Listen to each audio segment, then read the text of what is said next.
They called the land dead, until she made it breathe again. Esther arrived in the province just after midday, when the sun felt too exposed and the world offered no soft edges to hide behind. The highway had ended long before she expected it to, dissolving into narrower roads, then into uneven stretches of asphalt that looked patched rather than maintained, and finally into gravel that changed the sound of her car completely. Each turn deeper into the countryside felt like a subtraction: noise, speed, certainty, until only the engine and her thoughts remained. She kept driving even when she noticed her grip tightening on the wheel. It was a habit from the city: control the environment, control the outcome. But here, there was nothing to control yet, only direction. And even direction felt questionable. The sign appeared without ceremony. The broken branch. The letters were faded, almost apologetic, as if the name itself had been worn down by repetition. Esther slowed instinctively. The car rolled forward another few meters, then stopped entirely. The engine continued to hum, but she did not move for a long moment. She stared at the sign, trying to interpret it as something neutral, just a name, just a property marker, but it refused to behave like one. It felt personal in a way she did not understand yet. Behind the sign, the road narrowed again and disappeared into a corridor of overgrown vegetation. Trees leaned inward slightly, forming something close to an entrance, but not welcoming enough to be called one. Esther finally exhaled and pressed forward. The moment she crossed the threshold, the atmosphere changed. The garden did not look like a neglected property in the casual sense. It looked like a system that had been intentionally abandoned mid-function. Rows of plantings existed, but their logic had dissolved. Some trees stood aligned as if still remembering structure, while others had broken formation entirely, bending into empty spaces as though following rules no longer visible. The ground itself was uneven, layered with roots that surfaced like exposed veins. There was no sense of upkeep. Even decay here felt old enough to have aged further.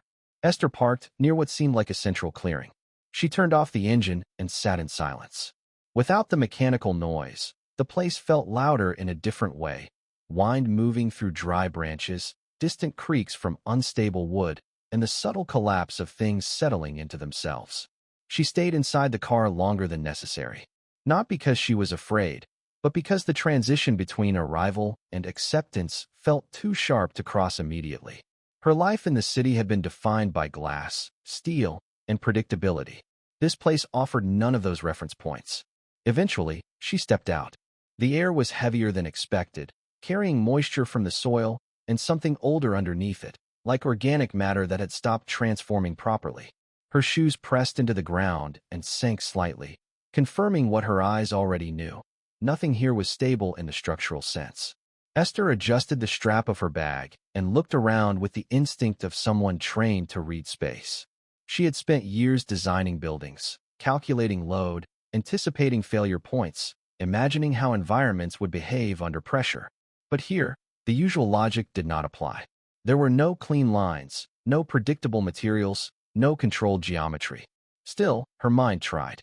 She began to categorize anyway: collapse zones in the fencing, erosion patterns near the garden beds, tree density suggesting former irrigation routes.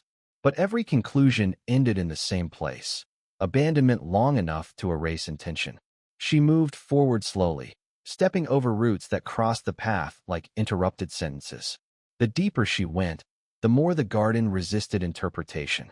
It was not hostile. It was indifferent. That indifference was worse, because it did not respond to effort. A structure emerged in the distance: the house. It did not present itself as a home anymore. It stood at the edge of the garden like something that had chosen not to leave, but also not to remain fully present. The roofline dipped unevenly, as if time had pressed down on it from one side. Paint peeled in long vertical strips, revealing layers of older color beneath, like geological history compressed into wood. Windows reflected the sky, but not her clearly. When Esther approached, she noticed that some panes were cracked in subtle lines, not shattered, but weakened, as if even the glass had learned caution. She stopped a few meters away. This was the place mentioned in the documents: inheritance papers, legal transfer forms, debt statements, maintenance fees that accumulated without intervention. She had read them in fragments during late nights in her apartment, between exhaustion and disbelief. At the time, the numbers had felt abstract, rows of figures without physical consequence. Now they had location. Now they had weight. Esther walked past the house instead of entering it. She was not ready for interiors yet. Instead, she stood on the porch for a moment, noticing how the floorboards near the pantry wall were slightly uneven, as if something underneath had shifted the wood over decades. She made a mental note to check the foundation later, suspecting that the house, like the garden, was hiding its structural history beneath the surface.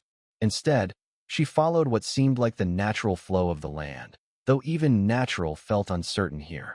The garden pulled downward slightly toward a lower section where vegetation thinned. She found the water system. It was not immediately recognizable as something functional. Stone channels ran through the ground in broken segments, partially covered by soil and leaves. In places, the structure had collapsed entirely, leaving gaps where water should have moved freely. The channel that remained visible was dry, cracked along its edges, and filled with layers of organic debris that had hardened into compressed decay. Esther crouched beside it. Her fingers touched the stone. Cold. Not the cold of temperature, but the cold of prolonged absence. This was not recent neglect. This was long-term withdrawal of care, long enough for absence to become the default state. She traced the edge of the channel slowly, her mind automatically mapping it. Irrigation system. Gravity-fed distribution. Likely once connected to a central spring or reservoir upstream. Now interrupted at multiple points. Without restoration, nothing growing here would survive sustained heat or drought. She sat back slightly, still crouched, and looked along the broken line of the system. It stretched farther than she expected, disappearing under vegetation and reappearing in fragments. A structure designed for life, reduced to a skeleton that no longer performed its function. Something in her chest tightened, not emotional yet, not fully, but recognizing scale. This was not a small repair project. This was not cosmetic restoration. This was systemic failure. A breeze moved through the garden, shifting dry leaves along the ground. The sound was soft but constant, like something whispering without language. Esther stood again and looked around once more. The garden was larger than she had initially processed, not just in physical size, but in implication. Every tree, every broken path, every dry channel suggested the same conclusion. This place had once required maintenance, planning, attention, and at some point, all three had stopped. She opened her bag and checked the documents again without reading them. She already knew what they said in principle. Ownership transfer, outstanding debts, legal responsibility. But standing here, those words no longer felt like paperwork. They felt like arrival.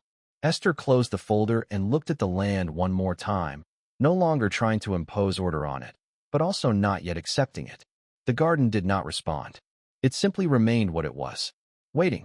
Esther spent the first full hour after her arrival moving without direction, as if motion itself could replace planning. The garden did not offer clear paths, only suggestions of where paths might have once existed. Grass grew unevenly across forgotten walkways, and roots broke through old stone borders like something quietly reclaiming territory without urgency. She had intended to start with the water system again, to trace it properly, to understand where it failed. But every attempt to follow structure dissolved into overgrowth. The garden did not behave like a site waiting for restoration. It behaved like a place that had adapted to abandonment.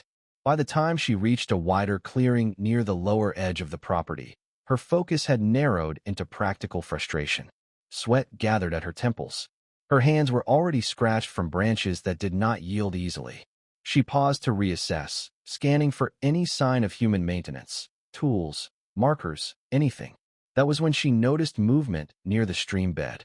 At first, it was not a person, but an interruption in the stillness. A section of brush had been cleared more cleanly than the rest of the area. Not recently, but repeatedly maintained. The cut edges of plants were deliberate, not chaotic. Someone had been here often enough to impose order where everything else had none. Esther stepped closer. The stream bed she had found earlier, dry, fractured, partially buried under leaves, continued here in a more defined form. Stones had been rearranged. Debris had been pulled aside. And at the center of this small intervention stood a figure bent slightly forward, working with quiet precision. He did not look up immediately. He was pulling tangled roots from the channel with his bare hands and a small hand tool that looked older than any modern equipment. His movements were controlled, economical, and familiar with the terrain in a way Esther immediately recognized as experience rather than guesswork. Only when a stone shifted under her step did he pause. He turned slowly. The man's gaze met hers without surprise, but also without welcome. It was the kind of look that measured distance before emotion. "You're standing on the old irrigation line," he said. His voice was calm, slightly roughened by either weather or disuse of speech. He did not move toward her. He simply observed. Esther glanced down, then back at him. "I noticed." A short silence followed, the kind that tested whether either of them would fill it. He straightened fully now, wiping his hands on his trousers. Only then did she see him clearly. Early 30s or slightly older, built from physical work rather than exercise, clothes practical and worn. His presence did not carry the uncertainty she had expected from a stranger in a neglected rural property. Instead, it carried familiarity, as if he belonged here more than the garden itself did. "You're not from here," he said. It wasn't a question. "No," Esther replied. "I inherited this place." That statement shifted something subtle in the air, though his expression did not change much. If anything, it became more guarded. "The broken branch," he said, almost under his breath, as if the name itself explained everything. Esther gave a short nod. "I assume that's what everyone calls it. Only people who stopped believing it would ever be something else," he replied. He turned slightly and gestured toward the channel. "This isn't just a garden. It used to be part of a water network. If you don't clear the upper blockage, everything below will stay dead in dry season." Esther looked at the channel again, reassessing what she had already suspected. "And you've been maintaining it?" A faint pause. "My grandfather helped build this stone run," he said, his voice dropping an octave. "I've been stopping it from collapsing completely because the land doesn't forget who fed it, even if the owners do." There was no pride in his voice, only a heavy, inherited sense of duty. The answer was simple, but not comforting. A wind moved through the clearing, bending dry grass in uneven waves. Somewhere deeper in the property, a branch cracked under its own weight. The sound carried farther than it should have. Esther shifted her focus back to him. "If you know this system, you know it's failing." "I know exactly where it failed," he said. "That doesn't mean it's beyond repair." A slight edge entered her voice now, controlled but present. "It hasn't been maintained for years. I saw the documents." He nodded once. "Documents don't water trees." That statement landed harder than intended, not because it was aggressive, but because it was accurate. Esther stepped closer to the channel, careful now not to disrupt his work area. "So what's your solution?" He hesitated briefly, as if deciding whether to answer at all. "Start upstream," he said. "Clear the blockage near the spring. Reopen flow before the dry season hits fully. Otherwise, you're just rearranging dry stone." Esther exhaled slowly. "And you are?" He looked at her for a moment longer than before. "Caleb." No surname. No additional explanation. The name felt like another piece of the land itself, simple, grounded, unadorned. Esther nodded once. "Esther." He acknowledged it without comment. For a moment, neither of them spoke. The garden around them continued its slow, indifferent movement. Wind, rustling leaves, distant instability of old structures settling. Then Caleb picked up his tool again and returned to work, as if the conversation had simply been a brief interruption in a routine that predated her arrival. Esther watched him for a few seconds longer. "You assume I won't handle this," she said finally. He didn't look up this time. "I assume most people don't stay long enough to learn what they're handling." The sentence was not delivered as insult. It was observation shaped by experience. Esther held his words for a moment, then turned her gaze back across the garden. The broken lines, the dry channels, the uneven survival of what remained. For the first time since arriving, she became aware that she was not alone in this place. And that awareness did not feel entirely reassuring. The next day began with a different kind of silence. Not the natural silence of the garden, but something tighter, like anticipation that had not yet decided what it would become. Esther noticed it the moment she stepped outside the old house. The air felt stiller than before, as if even the wind was waiting. She had barely slept. The structure of the property kept replaying in her mind. The broken irrigation line, Caleb's precise movements, The fact that someone had been maintaining fragments of a dying system long after everyone else had given up. It should have been simple: evaluate, decide, sell, or restore. But nothing about it behaved simply. She was walking toward the lower section of the garden again when she heard the first unfamiliar sound. An engine. It did not belong here. Esther stopped immediately, her attention shifting toward the road that led into the property. The sound grew louder, steady and confident, moving through terrain that clearly resisted it. Gravel shifted under weight that was too controlled to be accidental. A black vehicle appeared at the edge of the entrance, clean in a way that felt almost offensive compared to everything else on the land. It slowed only slightly before continuing forward, as if the boundaries of the property were suggestions rather than limits. Esther did not move. The car stopped near the house. The engine turned off. For a few seconds, nothing happened. Then the door opened. The man who stepped out did not belong to the landscape. That was the first thought that formed in Esther's mind, uninvited and immediate. He was dressed in tailored clothing that had no practical relationship to soil, dust, or weather. His posture was controlled, not from effort, but from habit. Everything about him suggested environments where surfaces stayed clean and outcomes were planned. He looked around once, slowly, taking in the property with an expression that was not surprise. Recognition. Then he saw her, and his face changed in a way that was almost imperceptible to anyone who did not already know him. But Esther knew him. For a moment, neither of them spoke. The distance between them felt smaller than it actually was. Finally, he walked toward her. "Esther," he said. Her name sounded unchanged in his voice. That was what made it worse. "Silas," she replied. He smiled slightly. "Not warm. Controlled. I wasn't sure you'd actually come here." "I live here now," she said. His eyes moved briefly across the garden behind her. The ruined trees. The collapsed lines. The dry air. "That doesn't sound like you." Esther did not answer that. Silas took another step closer, stopping at a distance that felt deliberately chosen. Not too close. Not far enough to be detached. "I heard about the inheritance," he said. "I came as soon as I could." "You didn't come here for me," Esther replied.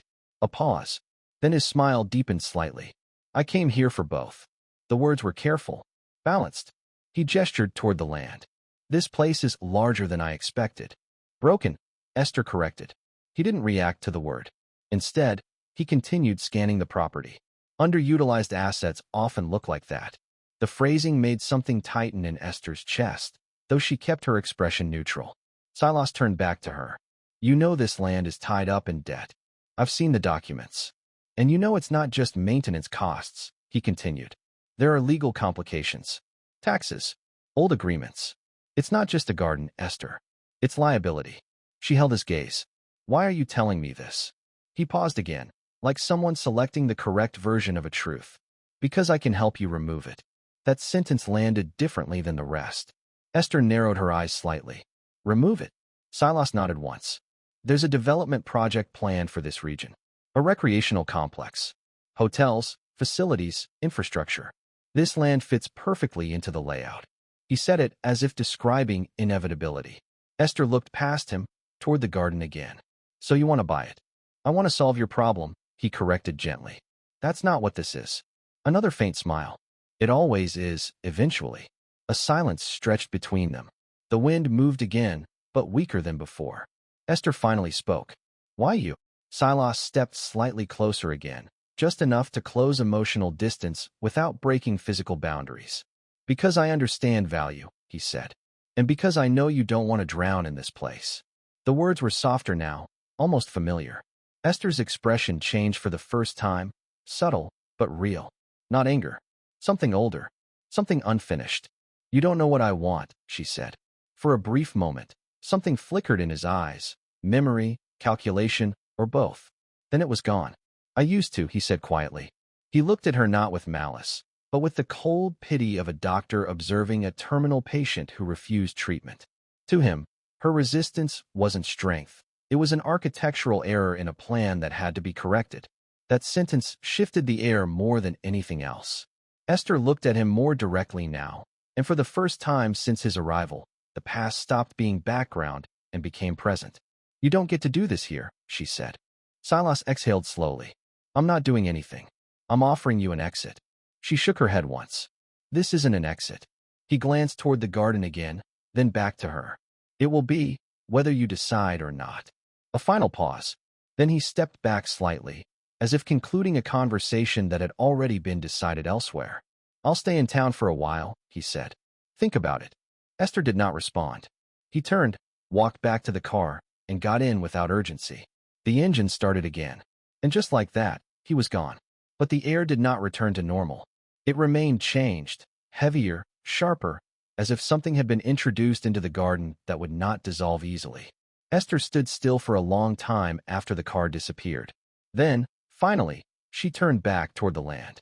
And for the first time since arriving at the Broken Branch, she understood that the real conflict had not come with the garden. It had come after her. After Silas left, the garden did not return to what it had been before. It was still the same place and structure, but something in perception had shifted. Esther felt it immediately as she moved back toward the lower irrigation line, like the land had become more aware of itself being watched, evaluated, threatened. She told herself it was irrational, but the feeling persisted. Caleb was already there when she arrived. He did not ask questions about the visitor. That silence was deliberate, not ignorance. He was kneeling beside the broken channel, pulling out compacted debris with slow, repetitive precision. The rhythm of his work was steady enough to feel almost defiant against everything else that had happened. Esther stopped a few steps away. You saw him, she said. Caleb did not look up. Hard to miss a car like that on this road. She waited, expecting more. None came. Finally, she stepped closer. He wants to buy the land. That made him pause for the first time. Not fully stop, just a brief interruption in movement. Then he resumed clearing the channel. And he asked. The simplicity of the question irritated her more than she expected. He says it's worthless unless it's developed, Esther replied. Caleb let out a short breath through his nose, not quite a laugh. People who don't work soil always say that. Esther watched his hands for a moment. You think he's wrong. I think he doesn't care what this place is, he said.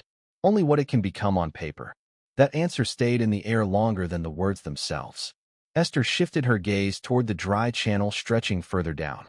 It's not just him. There are debts, legal issues. I checked the documents again last night. Caleb finally looked up at her now. Documents don't fix water, he repeated. There was no judgment in his tone, only repetition of a principle he clearly trusted more than anything written. Esther exhaled slowly, frustration tightening, but not breaking. And what does? Caleb stood up fully this time, wiping his hands. Work, he said. Time. And whether you're willing to stay when it stops making sense. That last part landed differently. Esther looked away briefly, toward the uneven rows of trees. I didn't come here to stay. Caleb nodded once. Most people don't. A silence formed between them again, but this one felt different from before. Less guarded, more practical. Then Caleb turned and started walking along the irrigation line. Come on, he said. Esther hesitated. Where? He didn't stop walking. Upstream. You wanted to see where it failed. She followed after a moment, stepping carefully over roots and broken stone. The terrain shifted as they moved, less managed, more raw. The channel widened slightly, then narrowed again, as if the land itself had lost confidence in its own design. Caleb moved with certainty, avoiding obstacles without needing to think about them. Esther noticed that he wasn't just familiar with the garden. He was synchronized with it, like repetition had turned into instinct. They walked for several minutes without speaking. Eventually, the sound of water became almost audible, not flowing, but remembered. A dampness in the air, a suggestion of movement trapped somewhere ahead. Caleb stopped near a section where the ground rose slightly. This is where it starts, he said. Esther stepped beside him and looked down. The channel here was more intact, but partially blocked by collapsed earth and root systems that had grown into the structure itself. Nature hadn't simply ignored it, it had integrated into it, slowly replacing function with biology. So we clear this, she said. Caleb nodded. Then everything below starts to breathe again. Esther crouched, touching the edge of the blockage. The soil was compacted, heavy, layered over time. Not a quick failure. A long one. This will take weeks, she said. Longer, Caleb corrected. She looked up at him. And if it rains before then? He glanced toward the sky, then back at the land. Then we find out how much of it is still listening. That answer should have sounded poetic or vague. Instead, it sounded like experience. Esther stood again, brushing dirt from her fingers. She looked down the line of the channel, tracing its direction mentally. It was not just a repair job. It was a system restart buried under years of silence. Behind them, a branch cracked somewhere deeper in the garden. Not loud, just enough to remind that the place was never fully still. Esther spoke again, quieter now. He'll come back. Caleb didn't ask who she meant. He simply said, I know. A pause. Then Esther added, he thinks I'll sell. Caleb finally looked at her directly. Will you? The question was not accusatory. It was structural, like checking the integrity of a beam before building on it. Esther didn't answer immediately. For the first time, the problem wasn't the garden. It was what the garden was starting to mean. I don't know yet, she said. Caleb nodded once, as if that was the only acceptable answer. Then he bent back down and continued clearing the blockage. Esther stayed standing for a moment longer. And then, without fully deciding to, she crouched beside him and started working. The change came without warning. One morning, the garden felt wrong in a way that was not immediately visible. Esther noticed it first not with her eyes, but with sound. The usual faint presence of moisture near the lower irrigation line was gone. The air felt drier, sharper, stripped of the subtle humidity that had begun to return over the past days. She walked faster than usual toward the channel. Caleb was already there. But this time, he wasn't working. He was standing still, staring at the ground. Esther slowed as she approached. What happened? She asked. Caleb didn't answer immediately. He crouched slowly and touched the soil. Then he pointed.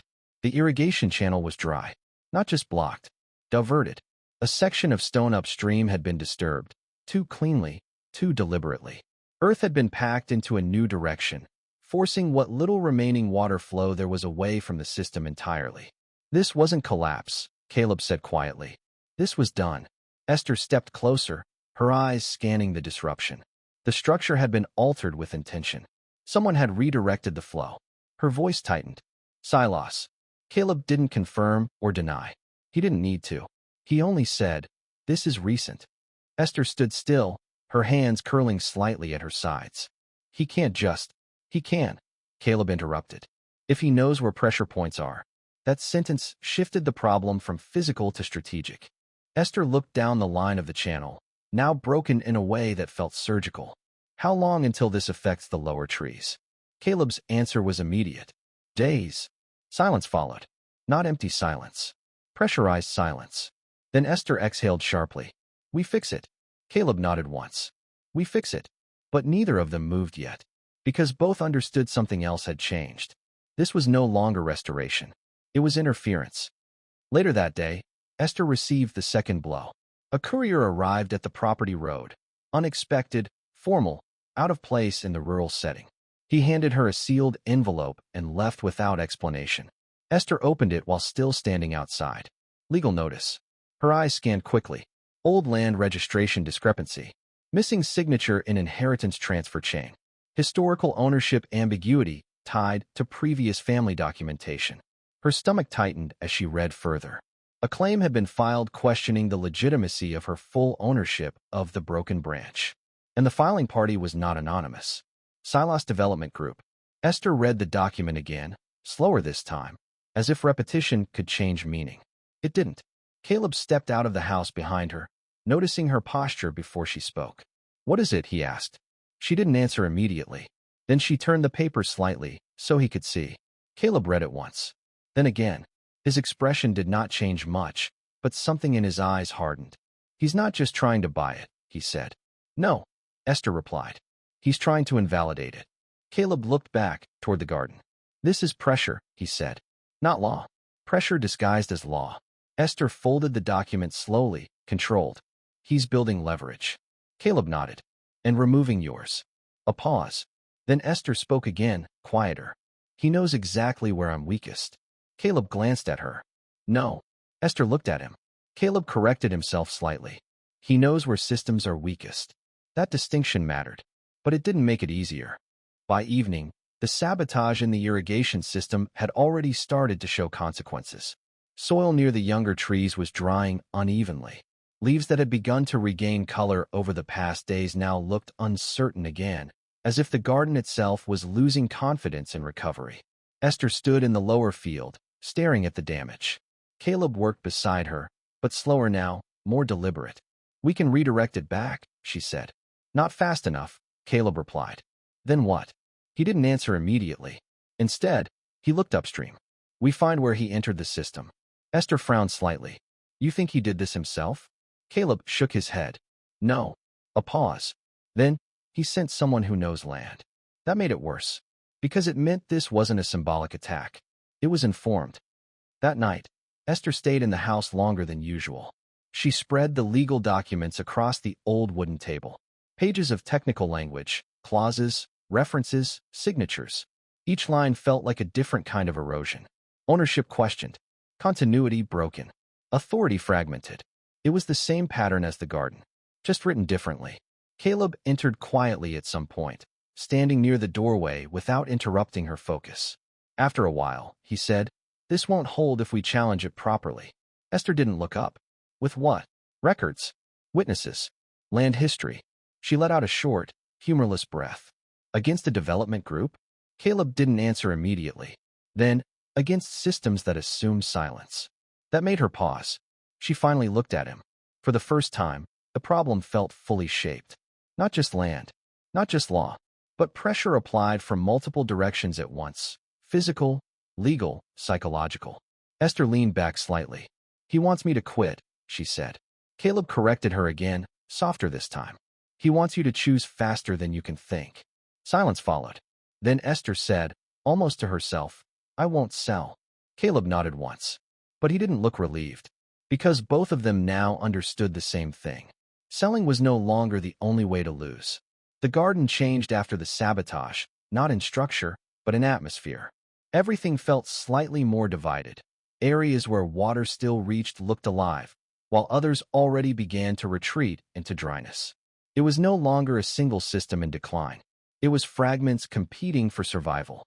Esther noticed it every time she walked through the land. So did Caleb, but neither of them spoke about it at first.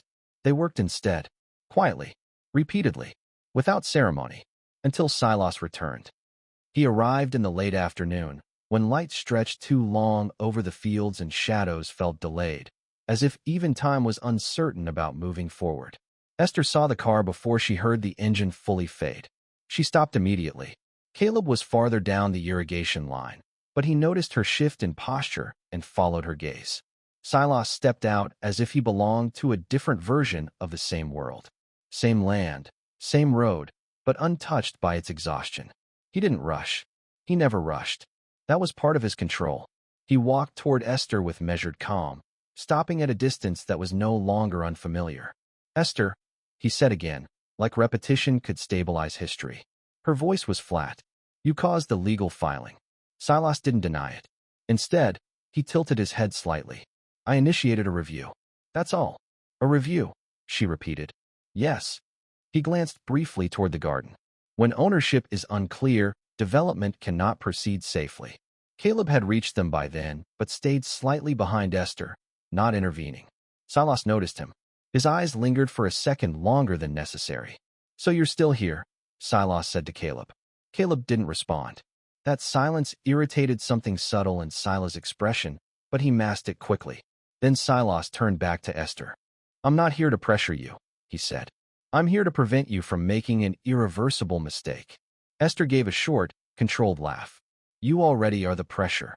Silas didn't react to the accusation. Instead, he stepped slightly closer. I know what this place costs, he said. Emotionally, financially, structurally. You're an architect, Esther. You think in load-bearing walls and stress points. Can't you see the cracks here? This isn't a project. It's a sinkhole. You've been here long enough to see the system is rigged against you. Not by me, but by time itself. He paused, his voice dropping to a near whisper. I'm offering you a way out that keeps your professional reputation intact. If the bank forecloses because of these title errors, you leave with nothing. If you sign now, you leave with a legacy and a clean slate. Don't let your attachment to a stranger's nostalgia blind your logic. That sentence was deliberate. Esther felt it immediately, aimed not at the garden, but at her capacity to remain inside it. Her gaze hardened. You don't know what I'm capable of. Silas' voice softened slightly. I know what exhaustion does to capable people. I can remove the debt, Silas said. Clear the legal uncertainty. Give you freedom from all of this. He gestured lightly toward the land. And you can leave it before it becomes a cage. The word lingered. Cage. Esther didn't respond immediately, because for a moment, the offer didn't feel like manipulation. It felt like structure. Exit. Resolution. Clean separation. The kind she used to design in buildings. Caleb finally spoke. Nothing here is a cage unless you close the door yourself. Silas turned his head slightly toward him. That's poetic, he said, but inaccurate. Caleb didn't rise to it. Esther, however, did. You think I'm trapped, she said to Silas. By this place. Silas nodded once. By everything attached to it. Silence expanded between them. Then Silas added, more quietly. By him too. The air shifted. Not dramatically, but precisely. Esther didn't turn immediately to Caleb. She didn't need to. Silas continued, voice calm. You trust someone you met here more than the reality of what this place is becoming. Caleb's expression didn't change, but something in his stance tightened slightly. Esther finally looked at Caleb. For the first time since Silas arrived, the situation stopped being external. It became internal. Silas watched carefully. He knew that moment. He had been waiting for it. Esther spoke slowly. Is anything he said true? Caleb didn't answer immediately, not because he was unsure, but because the question itself had weight. Silas didn't interrupt. He simply observed. Caleb finally said, I never lied to you. That was all. But it didn't resolve anything.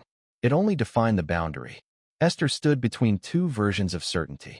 One structured, one lived, neither fully proven. Silas stepped back slightly, sensing the shift had occurred. I'll give you time, he said. Then, to Esther. But not much. He turned and walked away without waiting for a response. The car left the same way it came, controlled, quiet, inevitable. After he was gone, the garden felt heavier again. Not because anything had changed physically, but because something had been placed inside it. Suspicion. Esther stood still for a long time. Caleb didn't speak. Eventually, she said quietly, He thinks you're using me. Caleb replied without hesitation. He thinks everything can be used. That answer didn't comfort her, but it clarified the difference between them. And in that space, for the first time, Esther felt something she hadn't allowed yet. Doubt that didn't come from Silas, but from herself. After Silas left, Esther did not return to the house immediately. She stayed outside longer than usual, standing at the edge of the irrigation line where the ground shifted between damp and dry. The difference was subtle, but after everything that had happened, she noticed every inconsistency. The garden no longer felt like a single system. It felt like a divided organism, parts still responding, parts already withdrawing. Caleb had gone back to work without comment. That silence should have been normal, but it wasn't. Not anymore. Esther spent the next hours trying to fix what she could see directly. She worked alone, moving along the broken channel, clearing small blockages, lifting debris, trying to restore continuity in the simplest way possible. It didn't feel like progress. It felt like resistance against something larger than her effort. The sun shifted lower while she worked, stretching shadows across the ground in uneven angles. At one point she realized she had been repeating the same motion for too long without advancing the system in any meaningful way. That was the moment exhaustion stopped being physical and became mental. When she finally returned toward the house, Caleb was waiting near the entrance. Not blocking her. Just there. Esther stopped a few steps away. Neither spoke immediately. The silence between them felt different from before. Not comfortable. Not hostile. Something thinner. Finally, Caleb said, You stopped at the same section 3 times. Esther exhaled. I know. You were trying to fix the symptom. I know that too. A pause. Caleb studied her for a moment. You're not thinking about the whole system. Her gaze sharpened slightly. I've been thinking about nothing else. He shook his head once. No. You've been reacting to interruptions. That landed. Esther didn't answer immediately, because it was partially true. Caleb continued, voice steady. Silas didn't just damage the irrigation line. He changed how you move through the problem. Esther frowned slightly. He didn't do anything to me. Caleb looked at her directly. He did. Silence followed. Not argumentative. Observational. Esther looked away first. Later that night, she sat alone inside the house with the legal documents again. But this time she didn't read them line by line. She studied them as structure. Patterns. Repetition of clauses. Gaps in signatures. historical inconsistencies that had been dormant until now. Caleb's words echoed in her mind. He changed how you move through the problem. She realized something uncomfortable. The garden and the legal system were starting to behave the same way. Fragmentation, interruption, pressure points. And in both cases, the goal was not destruction. It was control of flow. The next morning, Esther went back to the upstream section alone. She didn't tell Caleb. Not intentionally. It simply didn't feel like something to share. The air was colder than before. The soil slightly firmer, as if the land had tightened overnight. When she reached the upper channel, she stopped. Something was wrong. Not visibly at first, but structurally. She knelt and touched the edge of the irrigation line. The blockage she and Caleb had partially cleared days ago had been disturbed again. But not randomly. Reconfigured. More precisely sealed. Her breath slowed. This was not natural collapse. And it was not her work. Someone had been here. Recently. She followed the disturbed line further upstream, moving faster now, ignoring branches and uneven ground. The closer she got to the source area, the clearer the pattern became. Access had been deliberately restricted. Paths subtly altered. Markers removed. The system was being actively contained. Not destroyed. Controlled. She stopped at the final rise before the spring zone. And saw it. A narrow boundary marker she had not noticed before. Wooden stakes, recent enough to still show fresh cuts. Not part of the garden's original structure.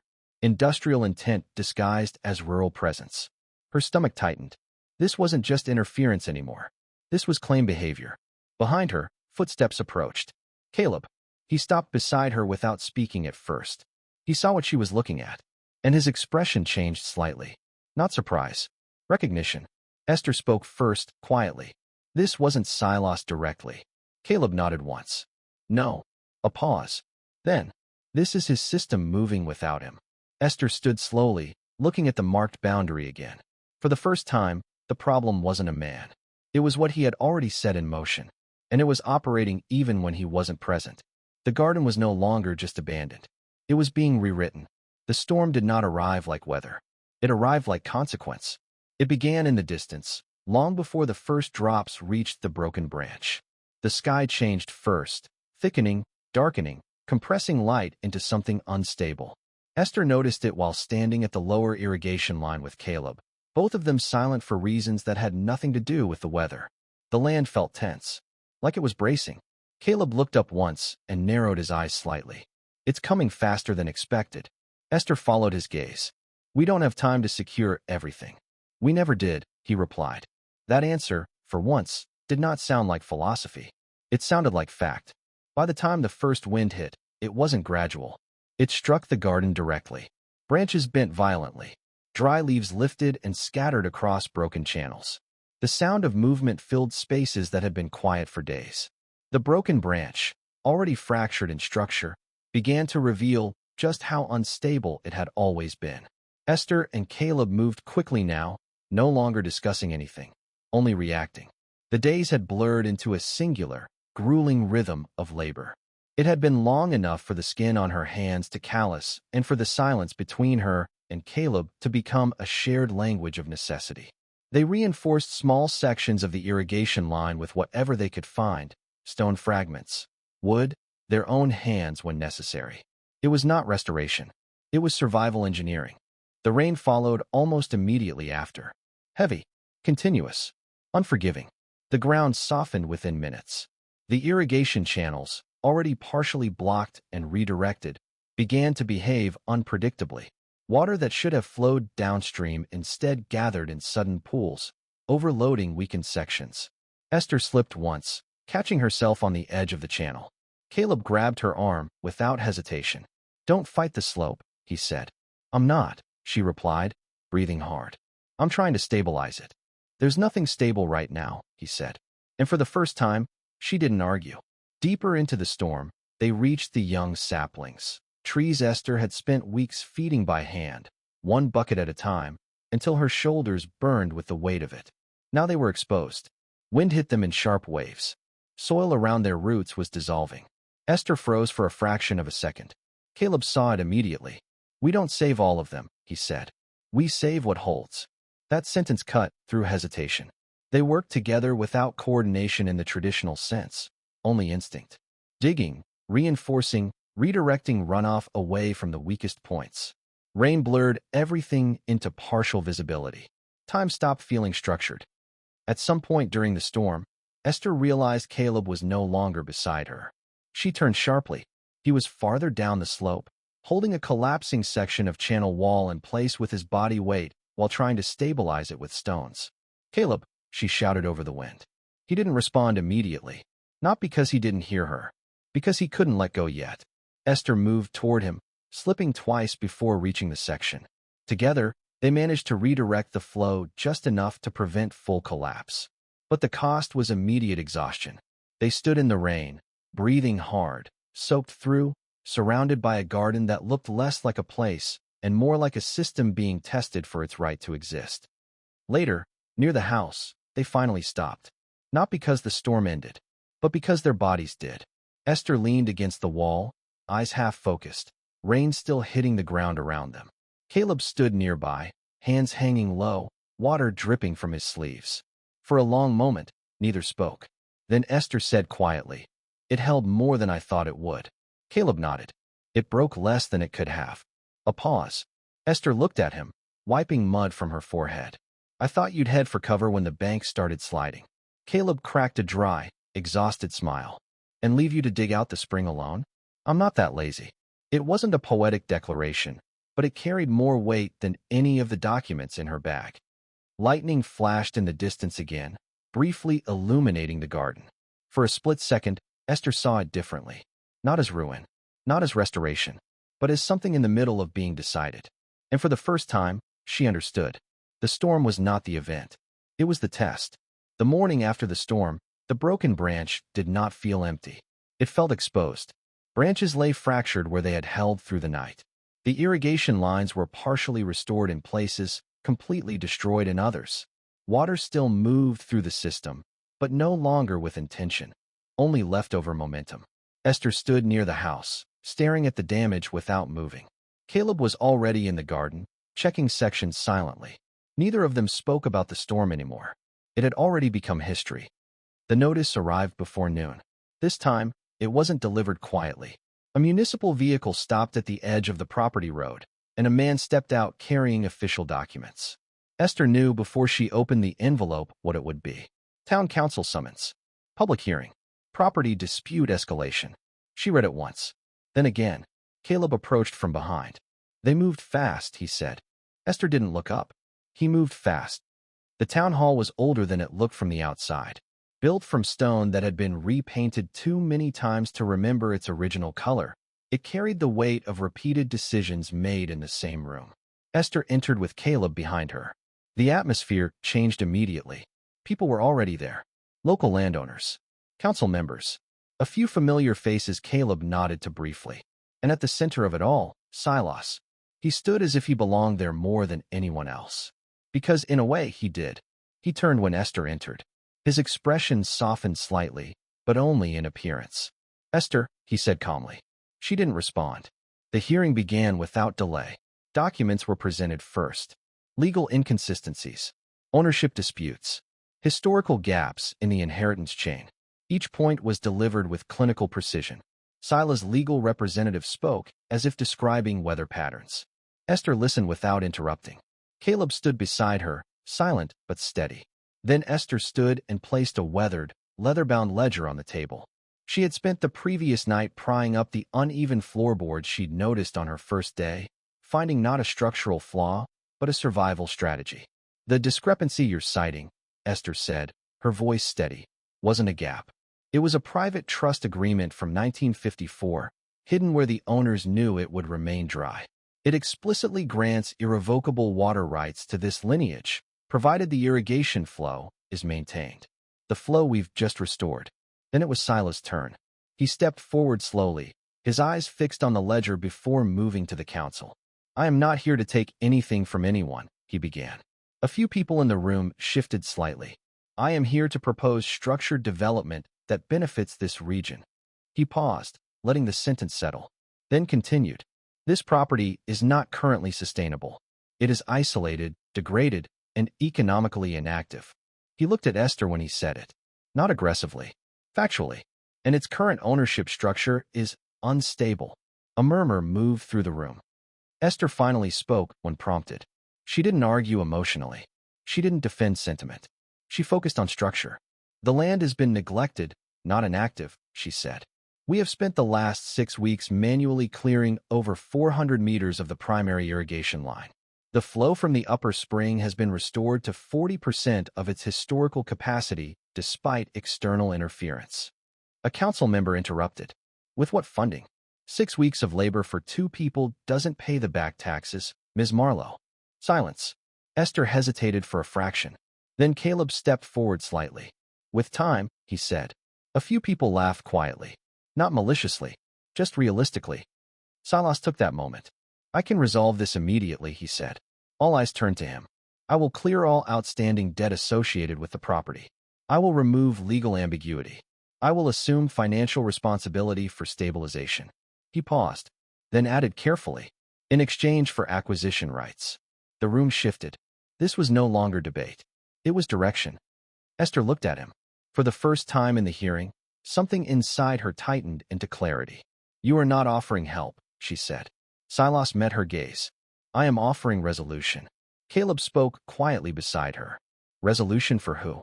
Silas did not answer immediately. That silence was enough. The council did not decide that day. They scheduled review. But everyone in the room understood what had been set in motion. Decisions rarely changed after hearings like this. Outside, the air felt colder. Esther stopped at the steps of the town hall. Caleb stood beside her. Silas exited last. He approached slowly. This doesn't have to become difficult, he said to Esther. She didn't look at him immediately. When she did, her voice was controlled. It already is. Silas studied her for a moment. Then, quietly, you are holding on to something that is already collapsing. Esther replied without hesitation. No. A pause. This is still standing.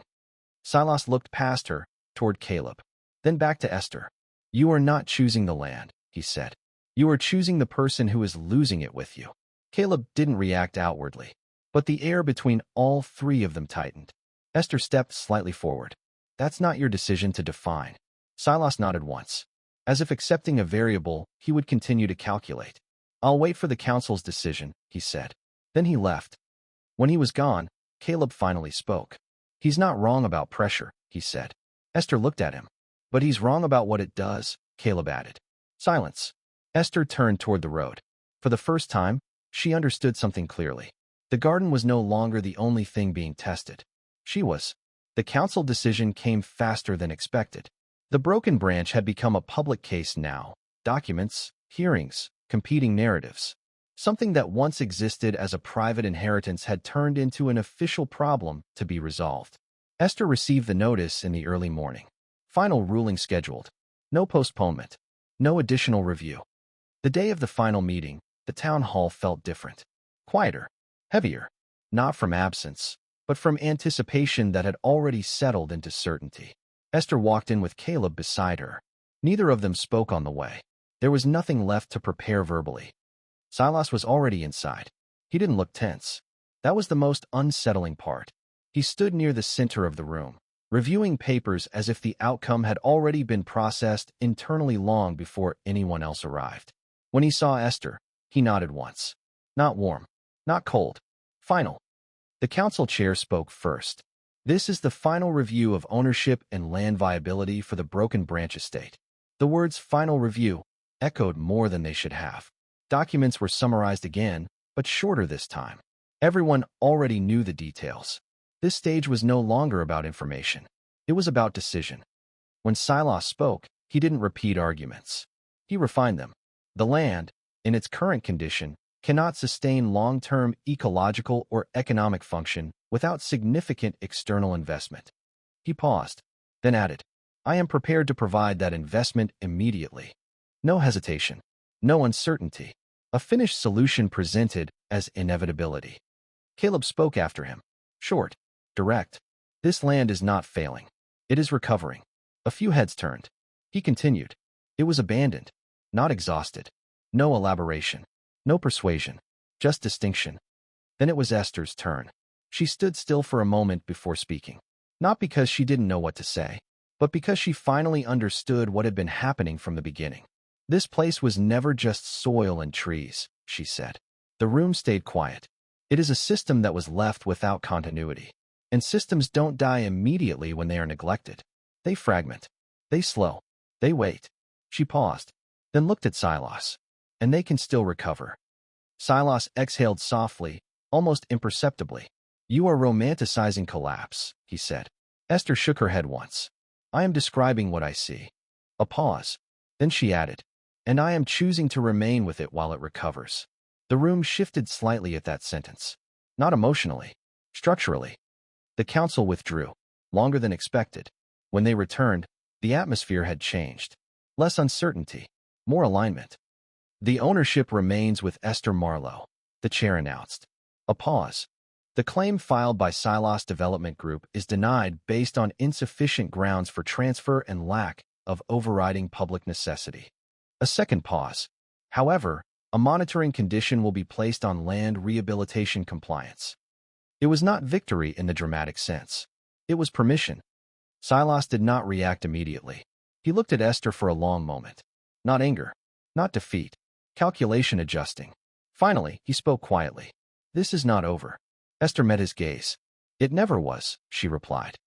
Outside, the air felt different. Not clean, not fixed, but moving again. Caleb walked beside her down the steps. You didn't win because you fought harder, he said. Esther looked at him. Why then? Caleb glanced toward the direction of the broken branch. Because you stayed long enough for the system to respond. When they reached the road, Esther stopped. The garden was not visible from here, but she could feel it now without seeing it. Not as property, not as burden, as continuity. Caleb stood beside her. Neither of them spoke for a while. Then Esther said quietly, What now? Caleb didn't answer immediately. Then, now it grows. And for the first time since she arrived at the broken branch, Esther didn't think of leaving. She turned toward the land and walked back.